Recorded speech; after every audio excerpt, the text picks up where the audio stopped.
warahmatullahi wabarakatuh. Satu. Pagi, Pak. Selamat pagi juga, Pak. Ya, lagi tumben tadi saya nunggu ini ke Pak Rodi kok nggak ada kabar. Kalau Pak Baru tadi baru keluar, selesai. Pak. Ya, Baru selesai dengan Pak Hanifah. Udah jam 10 lewat. oh, oh begitu. Oh, selesai dengan Mbak Neva langsung ini. Banyak kok. Jam juga. Iya.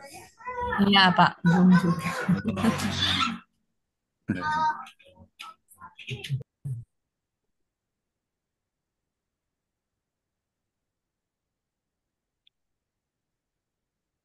Oke, baik. Kita lanjut geometri. Geometri ini sekarang geometri baru kemarin basic.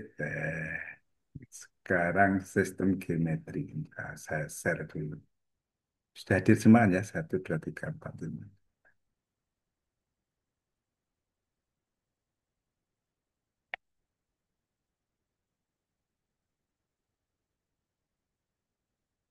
Satu, dua, tiga, empat, lima. Oh.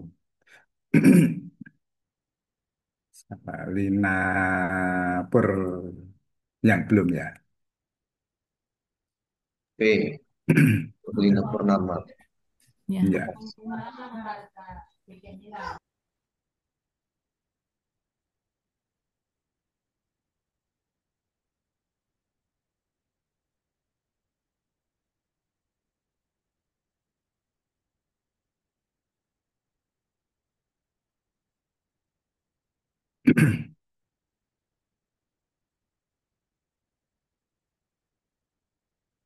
Geometri insiden, insidensi ya, incidence. Nah, jadi geometri itu kan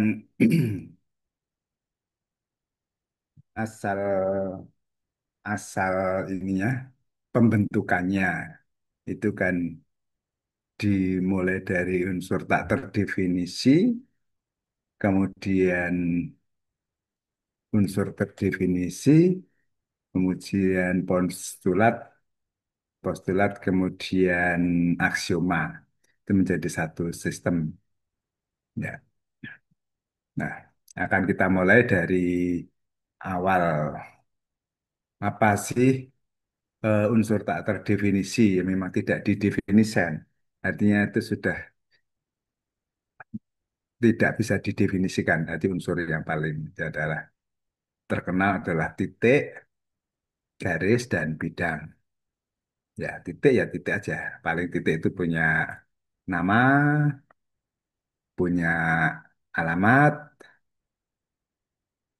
ya itu aja. Besaran pun nggak punya. Titik A terletak misalnya pada sistem koordinat 3,4 atau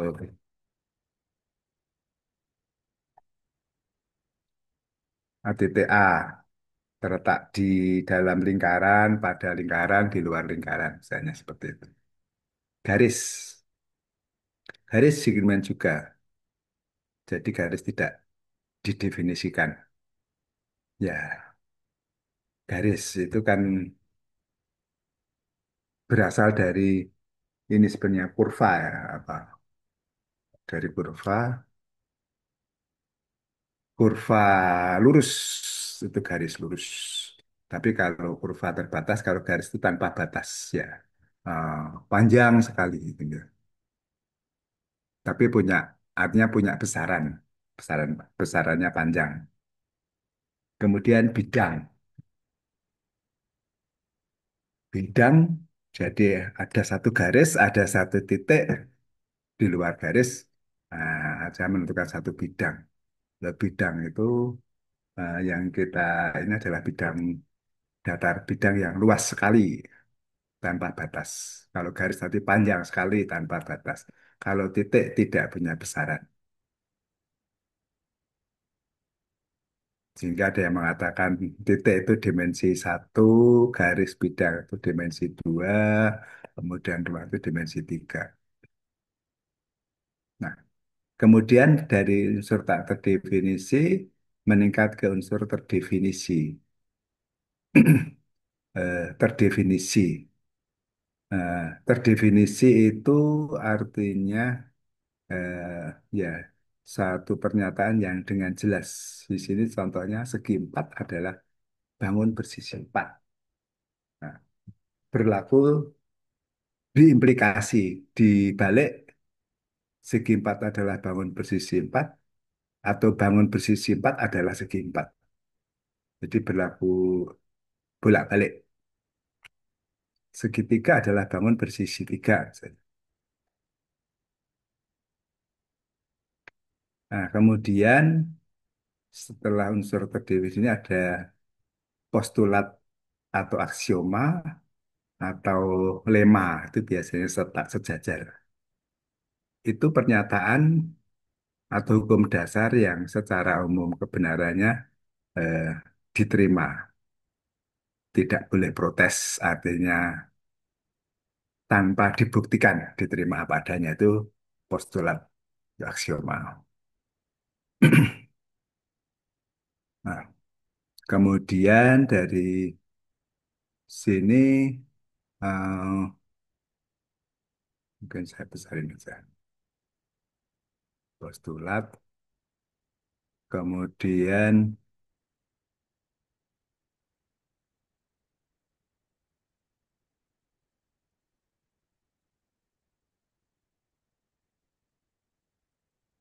nah, postulat artinya ini contoh postulat ada 1 sampai 6 bahwa garis adalah himpunan titik-titik yang mengandung paling sedikit 2 titik. Nah, padahal di dalam garis banyak sekali titik, tapi di sini postulatnya adalah paling sedikit 2 titik itu menjadi garis. Nah, 2 titik yang berlainan terkandung dalam tepat satu garis, artinya termuat tepat satu garis. 2 titik. Ya, titik, 2 titik dihubungkan menjadi satu garis. Postulat yang ketiga, bidang adalah himpunan titik yang mengandung paling sedikit 3 titik yang tidak segaris terkandung dalam satu garis tidak artinya 3 titik yang tidak segaris gitu aja. Ini bahasanya si penulis. 3 titik yang berlainan berbeda yang tidak segaris. Nah itu termat dalam satu bidang, tidak lebih dari satu bidang. Artinya tepat satu bidang. Yang kelima, sebuah bidang itu memuat 2 titik berlainan dari sebuah garis. Artinya ada garis, ada satu titik di luar garis. Itu menjadi bidang.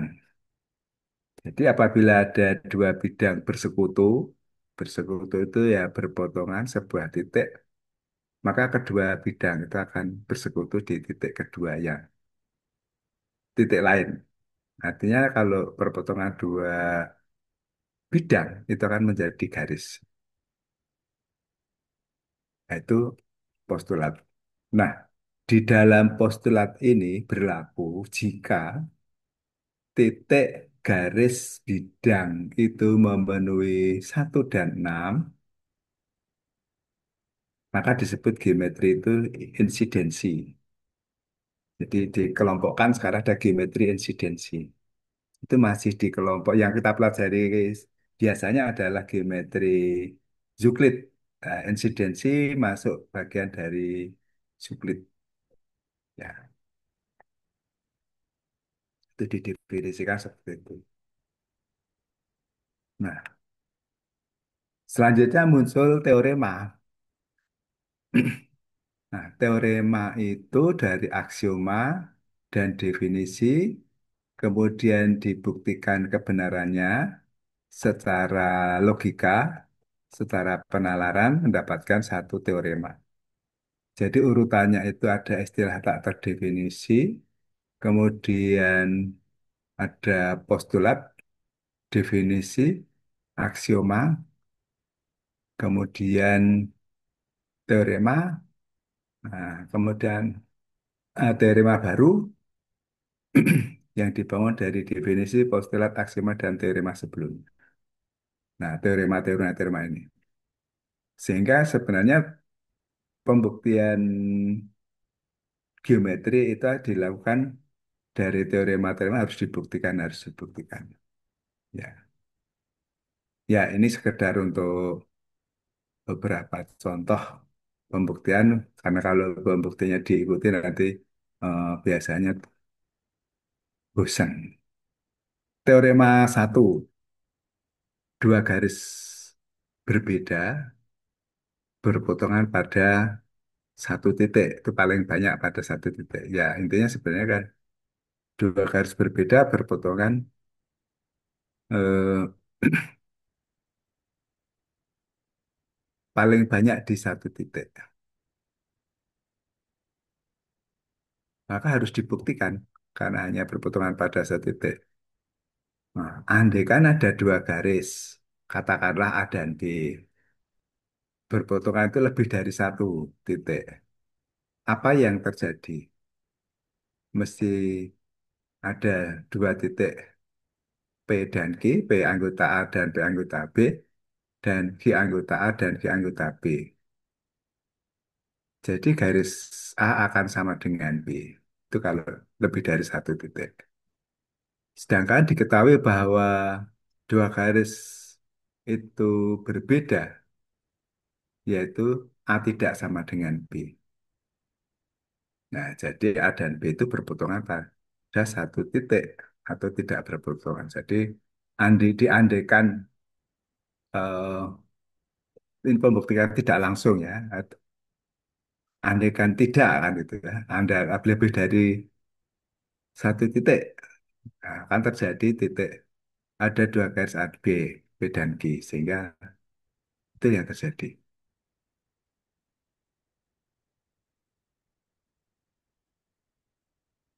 Nah, kemudian definisi sebuah garis mengandung titik A dan B kita sebut sebagai garis AB. Artinya nama garis AB itu didefinisikan. Teorema kedua, bila A tidak pada garis BC, maka ABC berlainan dan tidak kolinier. Nah, A tidak pada garis BC, sehingga ABC itu berlainan dan tidak kolinier. Tidak kolinier artinya tidak ko garis. Ko kan garis. Tidak selinier, tidak segaris.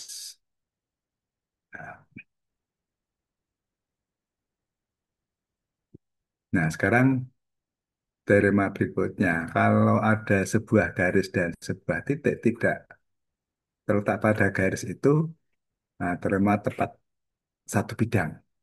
Jadi ada garis, kenapa? Maksudnya enggak tahu.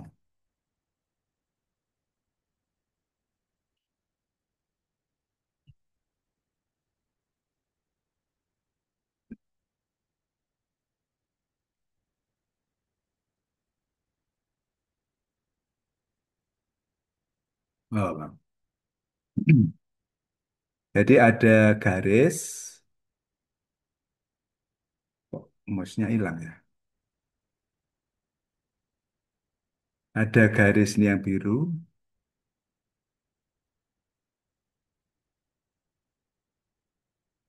dan titik A.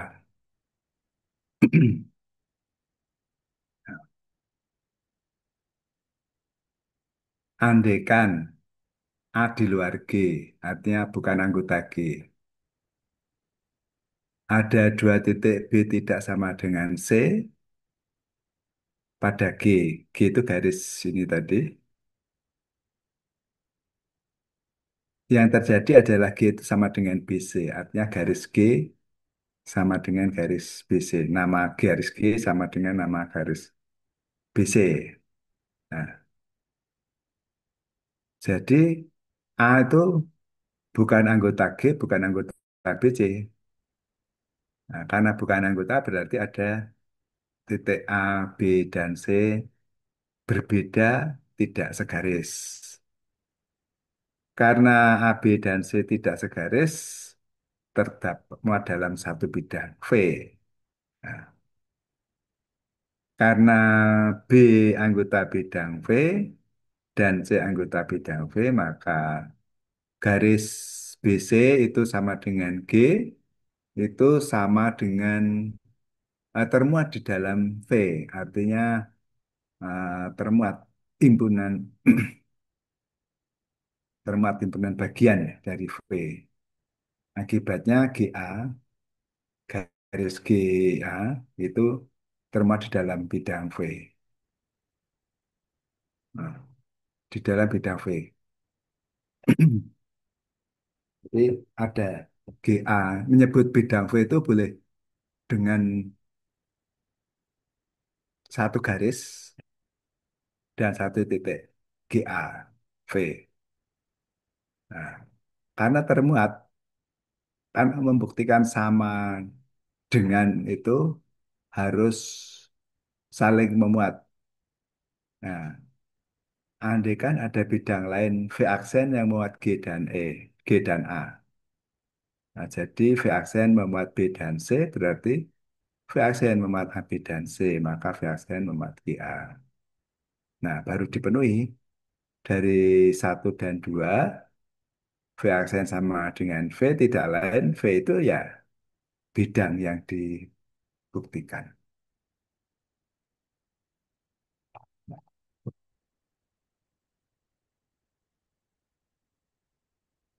Definisi. Jadi bidang memuat G dan A bisa ditulis dengan bidang GA. Bi- Bidang GA ya. Ya. Kalau titik A, B, dan C tidak segaris atau kolinier, tidak kolinier, nah, bidang yang memuat A, B, dan C itu bisa ditulis dengan bidang ABC. Nah, ada yang menulis lain, kalau ABC itu kolinier, maka garis itu boleh juga ditulis garis ABC. Syaratnya adalah ABC segaris.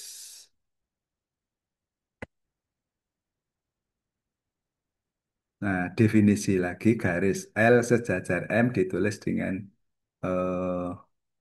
L sejajar M terma dalam satu bidang. Nah, L M tidak memiliki titik persekutuan. Nah, ini kemarin kadang saya pakai untuk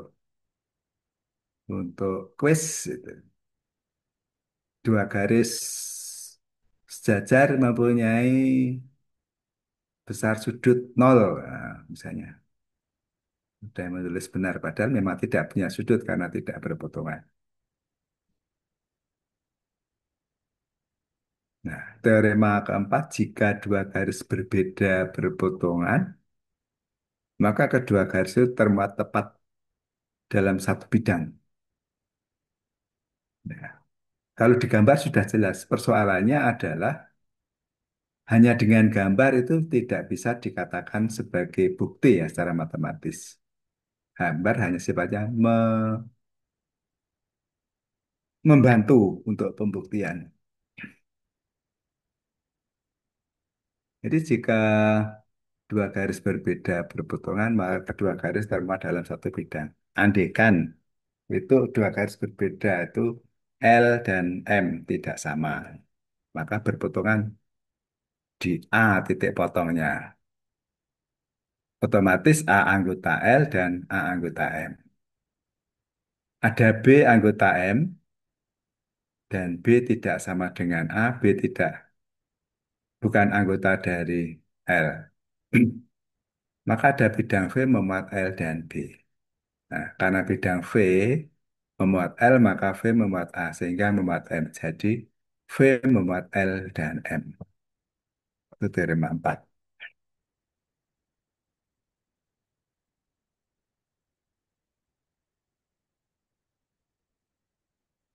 Nah, andaikan dua bidang berlainan berpotongan, maka himpunan titik potongnya adalah sebuah garis. Nah, tadi di aksioma disebutkan andaikan dua bidang potongan pada satu titik, maka bidang itu akan berpotongan pada titik kedua yang lain. Yang di sini menjadi teorema. Andaikan dua bidang berlainan berpotongan, maka himpunan titik fotonya berupa garis. Nah, apa yang P dan Q tidak P tidak sama dengan Q dan berpotongan karena kemungkinan P tidak sama dengan Q itu bisa saja P dan Q tidak sama dan berpotongan. Nah, andaikan A, itu A itu salah satu titik temu, titik potong. Jadi A anggota P dan A anggota G. Ada titik B, tadi aksioma itu tadi, dengan B anggota P dan P anggota G. Nah, jadi AB itu garis anggota P dan AB itu termuat di dalam irisan PQ atau perpotongan bidang Q. Nah, berarti titik AB termuat di P dan Q. Sehingga AB itu termuat di dalam P irisan Q. Ini baru membuktikan satu sisi searah, yaitu AB termuat Q. Maka kita harus juga menunjukkan bahwa perpotongannya adalah garis AB. Maka harus dibuktikan yang kedua, P arisan Q itu termuat di dalam AB. Ya, seperti ini dibalik. Nah, akan dibuktikan P irisan Q itu sama dengan AB. Nah, telah dibuktikan kalau C anggota P irisan Q dan C bukan AB. Nah, karena B dan C termuat dalam P dan Q, maka P sama dengan Q bertengah dengan yang diketahui. Jadi, pengandaian C di luar AB adalah salah.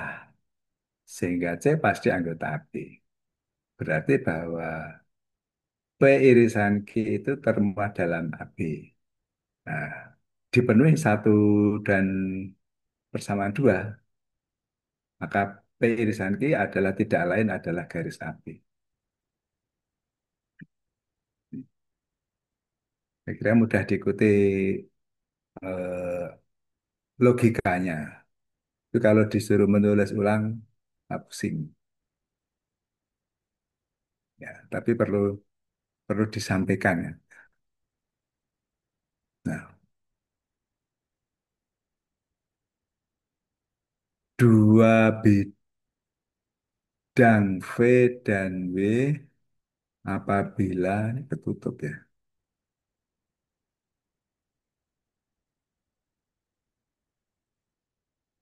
Dua bidang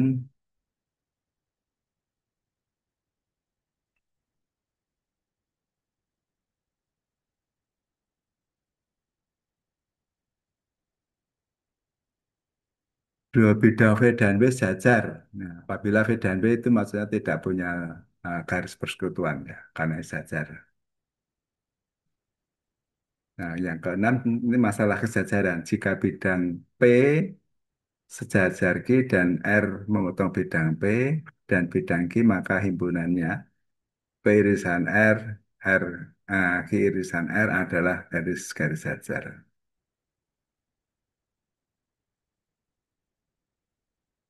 Jadi itu sifat reflektif. Sekarang definisi, ini yang sering keliru. Jika garis, definisi jika garis G1, G2, G3, dan seterusnya sampai Gn, itu hanya bertemu pada satu titik. Disebut garis itu G1, G2, G3, dan Gn, dan seterusnya itu konkuren. Nah, beda dengan kongruen ya. Konkuren. Nah, contohnya kalau real ya, eh, ruji-ruji roda sepeda gitu. Nah, itu ruji-rujinya anggap satu garis, Nah, semua sebanyak itu berputar pada satu titik atau payung ya. Payung demikian juga. Atau kalau di dalam geometri geometri analitik itu disebut sebagai berkas garis atau kipas garis. Nah, artinya banyak garis-garis itu eh, tergantung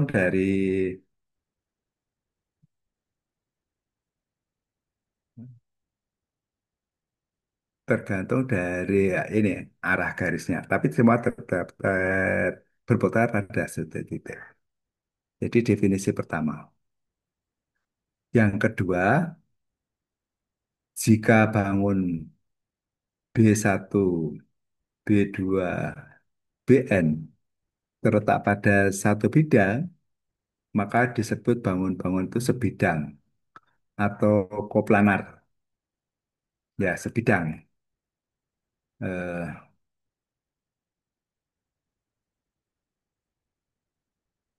yang ketiga, jika dua garis tidak sebidang, kita katakan bahwa dua garis itu bersilangan. Ya, dua garis eh, tidak sebidang itu dikatakan bersilangan. Nah, ini sebenarnya jika tugas merah itu buktinya lah gitu.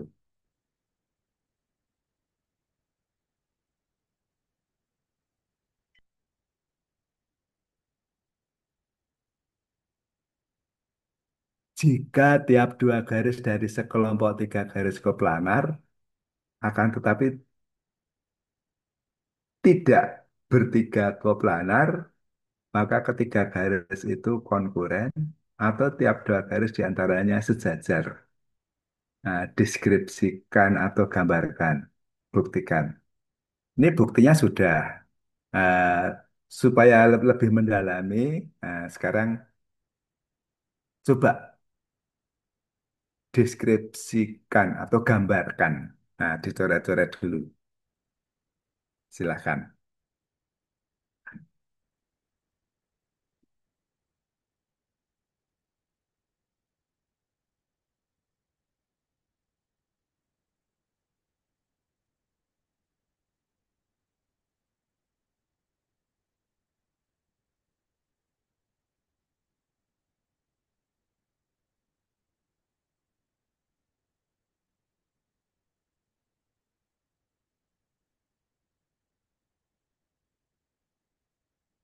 Oke, silahkan dicoba.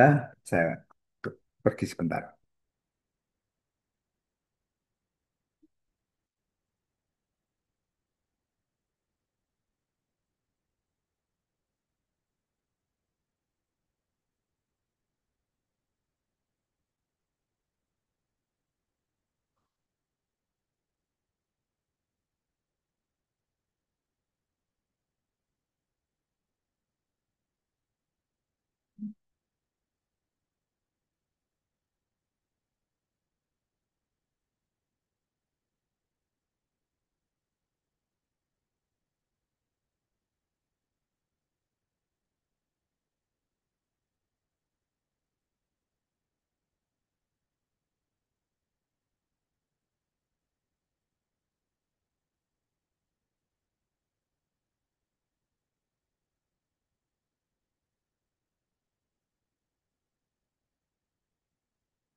Sudah mendapatkan gambarannya?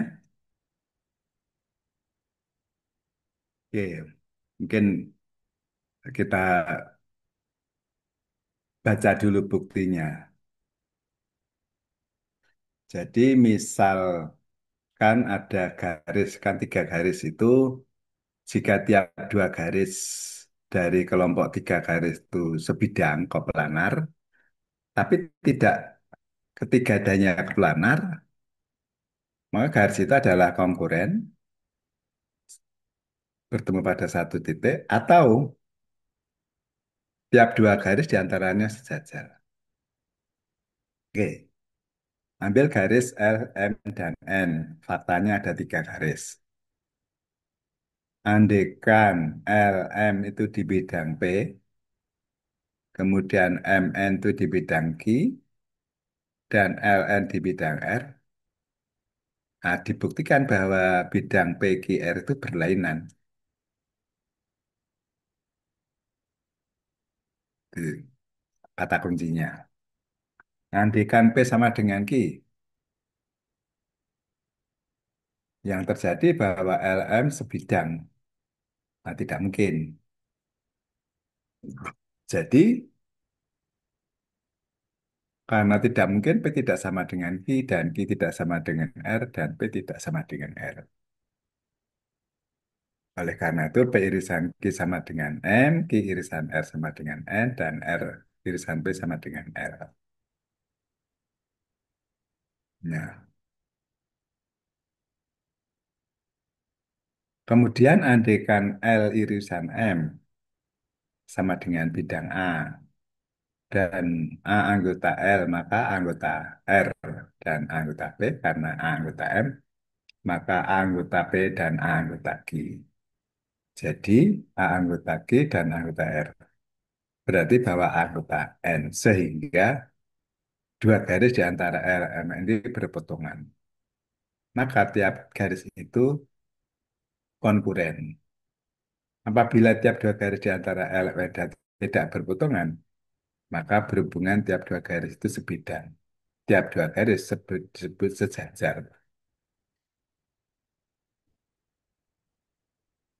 Ada yang sudah dapat mengilustrasikan atau menggambarkan? Nah, ini saya stop saja dulu. Silahkan, kalau sudah ada. Saya nggak bawa itu untuk nulis itu, pakai kertas saja pakai kertas ditunjukkan itu aja lah, di gambarnya seperti apa.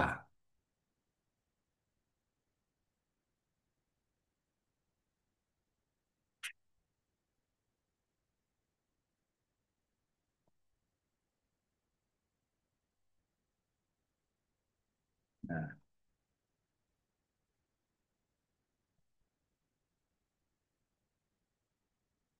nah, misalnya saya menggambar segitiga, nampak kan? Nah, gitu aja.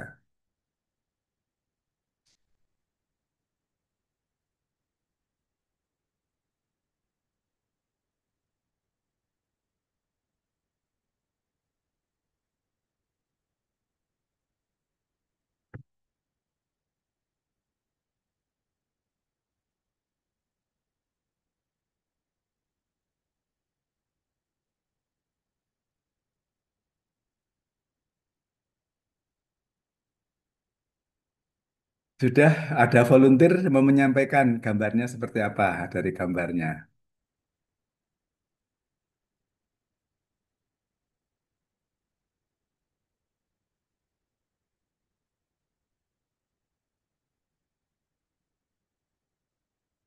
Pak Rodi, sudah?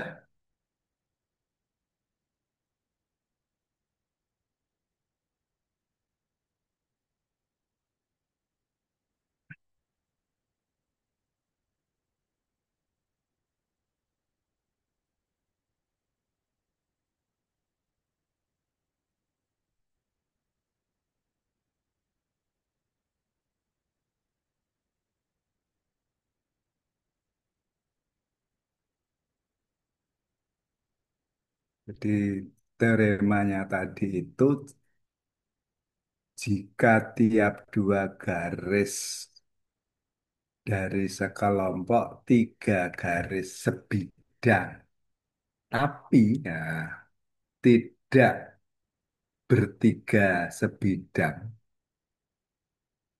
maka ketiga garis itu konkuren. Atau yang kedua, tiap dua garis di antaranya sejajar.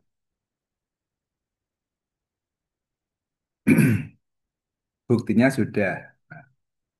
Ini saya cuma mensinkronkan apa teorema dan apa yang dibukti, kemudian diwujudkan dalam gambar itu.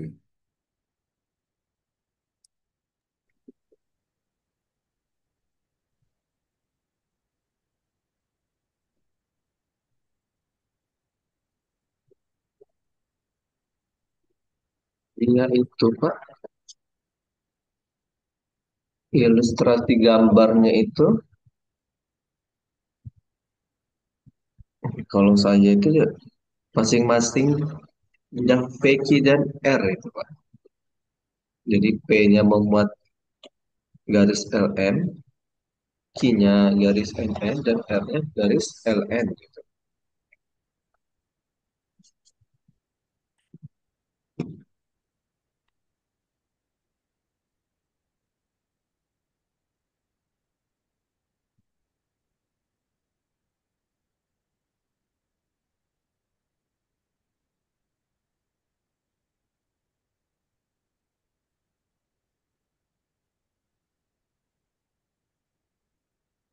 Oke, 5 menit lagi mungkin kalau gambarnya belum jadi. Pakai spidol juga boleh, pakai ini.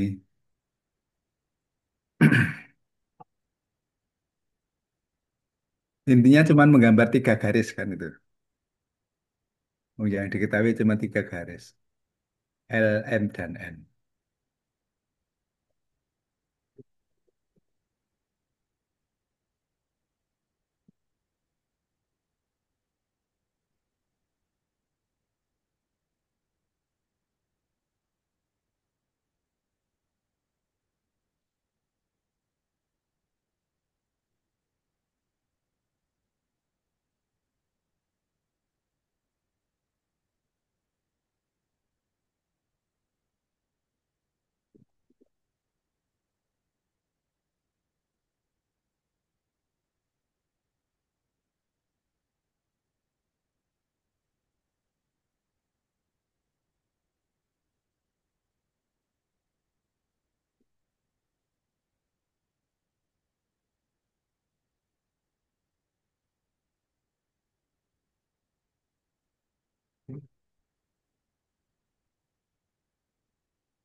Oke, sudah.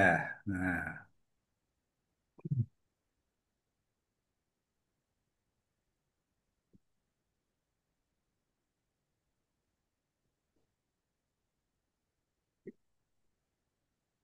sudah Pak Rodi atau Bu Ulfa atau Bu Sola atau Bu Lina, Lina Simbolon ya, Lina Purnama enggak ini enggak datang. Bu Siska ya, ini? Enggak ada juga. Ada kita kan.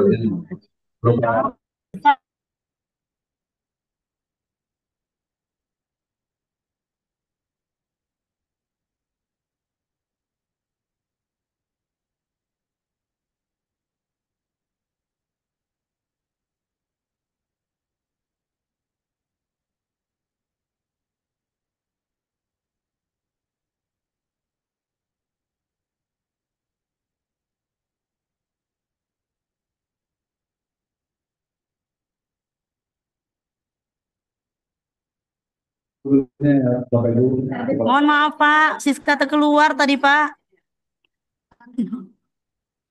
tapi dengar di samping.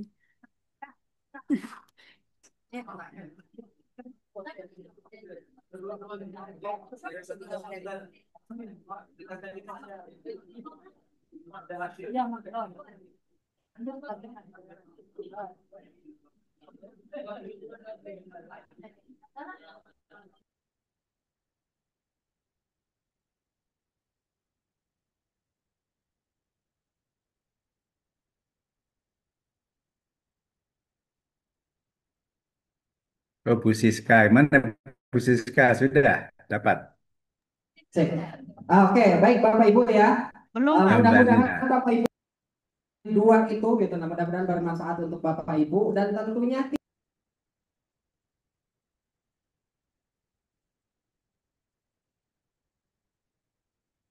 Jadi jika tiga garis sebidang, tetapi tidak semuanya apa tadi?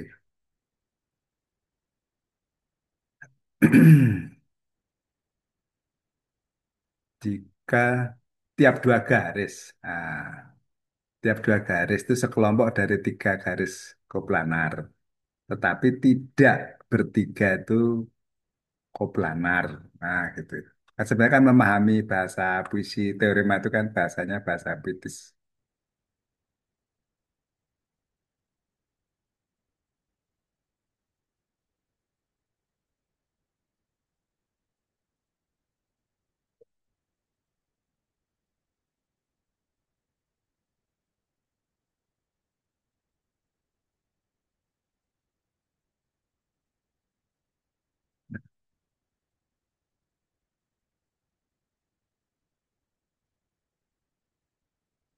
Gusola, dah, itu Bu Ulfa. Iya Pak, tapi sinyalnya tuh jelek banget. Di sini Pak mati lampu di Lingkar Barat. Oh, maaf, saya itu komputernya rusak. Jangan-jangan ya karena nggak bisa didengar. Ada speakernya, saya lepas. Oke, maaf. Jadi saya mungkin bisa didengar, tapi saya tidak mendengar karena sekarang baru bisa mendengar. Ya, Ini Pak silahkan. mati lampu Ya. di sini. Jadi Oh, iya, iya. Ya. jadi suara Bapak putus-putus. Iya, saya tadi juga nggak bisa mendengar karena nggak pakai headphone. Speaker kok laptop saya itu rusak juga. Iya Pak. Sekarang sudah bisa.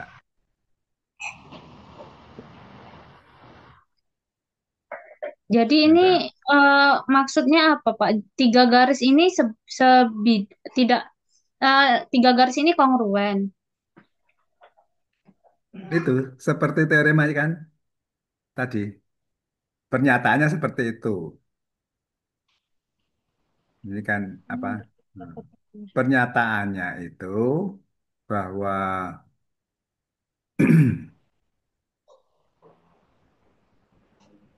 tiap dua garis dari tiga kelompok tiga Garis. garis. Nah, jadi tiap dua garis dari kelompok tiga garis itu sebidang. Tetapi tidak semuanya itu semua garis itu sebidang. Nah, maka garis itu ketiga garis itu akan kongruen atau garis itu diantaranya sejajar.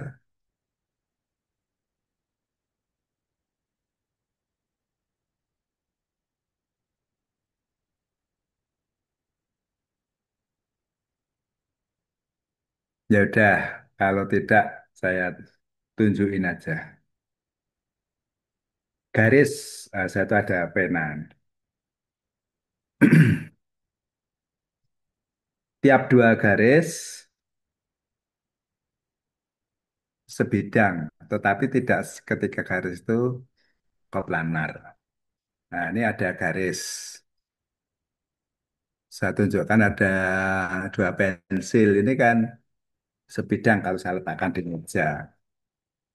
Ada kelompok dari tiga garis bidang. Nah, ada tiga garis. Udah, ada garis lain. Nah, ini garis lainnya kan begini aja. Nah, udah. Inilah gambarnya. Kan tiga garis ini kan berpotongan pada satu titik konkuren. Ya. Sesederhana itu. Sudah jelas ya? Mikirnya di Iya, kepala. iya. Udah bingung tadi, Pak. Udah Tapi bingung. Pak, Iya, dua di Ya, antaranya berarti sejajar katanya. dua. enggak, itu cerita lain lagi kan. Yang pertama dulu, bahwa tiga Yang garis itu kan pertama Oh, tiga garis konkuren. koplanar. tiga garis. Ya, kan dipenuhi. Jadi, Seperti ini. Nah, mikirnya Bu Ulfa sampai mana-mana tadi. iya, sampai bidang. Sampai buat beberapa bidang. Nah, Mikirnya kejauhan malah ya, nggak nyampe. kejauhan konkuren. Kan sebenarnya itu memahami konkuren dan apa koplanar teorema itu. Nah, sekarang kemungkinan yang kedua tidak konkuren bahwa tiap dua garis itu diantaranya sejajar. Kalau sejajar berarti kan tidak berpotongan. Ya udah, artinya ada dua garis ini sebidang. Nah, ini tidak sejajar itu kan syaratnya harus sebidang. Nah, ini tidak berpotongan. Yang terjadi seperti ini. Ya, saya tegakkan di laptop ini. Nah, bagaimana garis yang lain? Ya gini aja, diletakkan begini, saling tegak semua gitu. Kan yang terjadi bahwa paling sedikit dua garis itu akan sejajar. Karena konsep sejajar itu sebidang. Ini sejajar dalam satu bidang. Kalau saya letakkan di sini, ini sejajar dengan pena merah. Kalau saya letakkan ke sini, ini kan sebidang dengan pensil. Ini sejajar. Karena konsep sejajar. Yang sebenarnya ketiga garis itu ya, bisa bisa dikatakan sejajar. Karena konsep sejajar itu adalah sebidang. Sehingga tiap dua garis ini sejajar, ini sejajar, ini sejajar. Nah, tadi kan, kalau tadi begini, kalau sekarang yang kedua, oh tidak berpotongan, ya sudah begini aja. Selesai. Iya.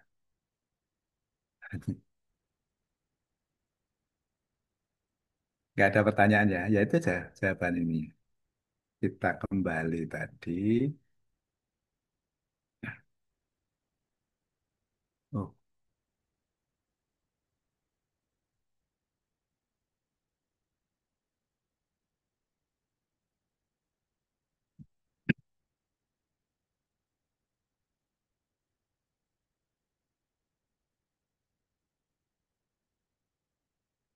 di masalahnya itu sudah selesai ini. Ini seperti membentuk bidang 4. Kalau ini membentuk ya buat harus saja saja.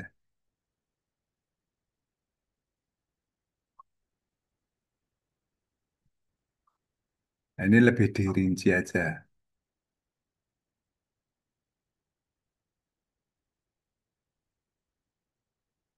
Tiap bidang memuat paling sedikit 3 garis yang tidak konkuren.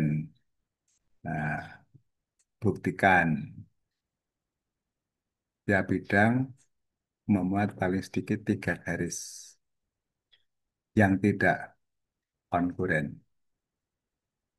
Nah, bukti jika 4 titik A, B, C, D berlainan tidak kolinier, tidak segaris, dan tidak sebidang. Apa akibatnya?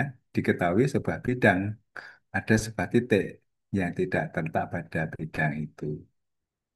Yang kedua, jika sebuah garis, maka ada garis yang menyilang. Jika diketahui sebuah titik, maka ada sebuah bidang yang tidak memuat titik tersebut. Ada paling sedikit 6 garis yang dan paling sedikit 4 bidang. Itu buktikan kan itu. Nah, jadi ini buktinya bidang ABC maka ada D bukan anggota ABC. Garis G maka ada garis G yang menyilang. Titik D maka ada bidang ABC tidak memuat D dan ada paling sedikit 4 garis dan 4 bidang.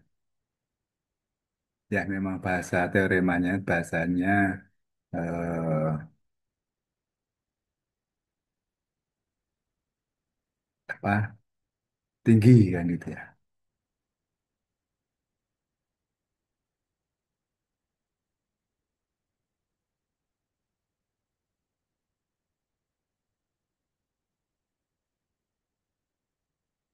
Jika sebuah garis memotong sebuah bidang yang tidak memuat garis itu, maka perpotongannya adalah sebuah titik. Jika sebuah garis memotong sebuah bidang yang tidak memuat garis itu, maka perpotongannya adalah sebuah titik. Ya kalau diperagakan sebenarnya kan simpel, cuman karena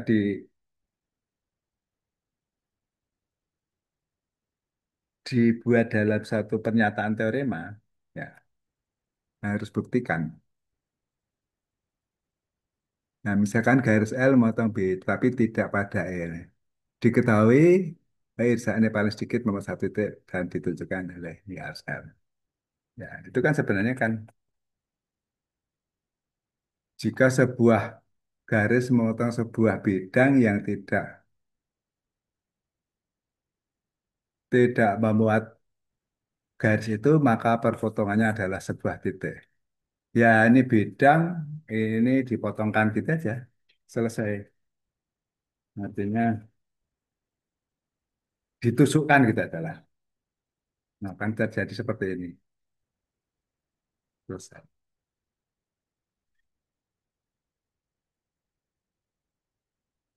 Jika 2 garis berpotongan, maka gabungan kedua garis tersebut terletak tepat satu bidang. Buktikan. Ya, berpotongan mesti harus satu bidang. Kalau enggak,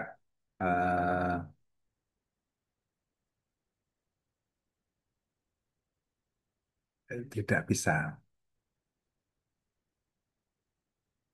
Jadi buktinya, ambil andekan L dan L aksen 2 garis berpotongan. Nah, ditunjukkan yang pertama bahwa ini L irisan L aksen adalah titik P. L aksen memuat titik P tidak sama dengan G. Ada bidang E memuat garis L dan titik G. Bidang E memuat I dan gabungan aksen. Tidak ada bidang lain yang memuat I dan memuat L dan L aksen. Jadi maksudnya dalam garis. Oke, mungkin cukup sampai di sini dulu. Ini Pak Rodi mau Jumatan. Nah juga Ya, Pak. Iya, Pak. sudah ada panggilan ya. Oke, terima kasih Bapak Ibu atas waktunya. Eh, sampai jumpa besok kayaknya ya. Besok ada ya? Kualitatif bisa. Ada, Pak. Kualitatif. Oh Penelitian ya, kualitatif. kualitatif. Pembelajaran matematika siang. Ya, Dengan pembelajaran pembelajaran matematik. matematika. Pembelajaran Oke. matematika. Ya. Kualitatif penelitian ya, sudah membuat laporan. Iya, Ya. Pak. Iya. Iya. Oke, baik. Terima kasih. Kita akhiri. Assalamualaikum warahmatullahi wabarakatuh. Mau foto dulu nggak, Pak Rodi? Iya, Pak. Foto Foto dulu. dulu, Pak. Foto dulu. Kita foto dulu. Oke, siap ya. Bu Lina, apa ada dua Bu Lina? Ulina 2, 3. HP pakai, laptop pakai. Kurang sinyal di sini. Iya. Belum selesai acara. Saya speakernya mogok ini. Kalau saya nggak Iya. biasa pakai gini susah. Iya. Oke, siap ya. Hitungan ketiga. 1, 2, 3. Oke. Oke, sebentar. Sekali lagi. Sekali lagi. Ya. 1, 2, 3. Oke, sudah. Ya, ya. Oke, terima kasih. Assalamualaikum warahmatullahi wabarakatuh. Selamat tugas. Waalaikumsalam warahmatullahi wabarakatuh. Warahmatullahi Terima kasih wabarakatuh. banyak. Terima kasih, Pak. Ya, sama-sama ya. Sudah. Istirahat dulu kita.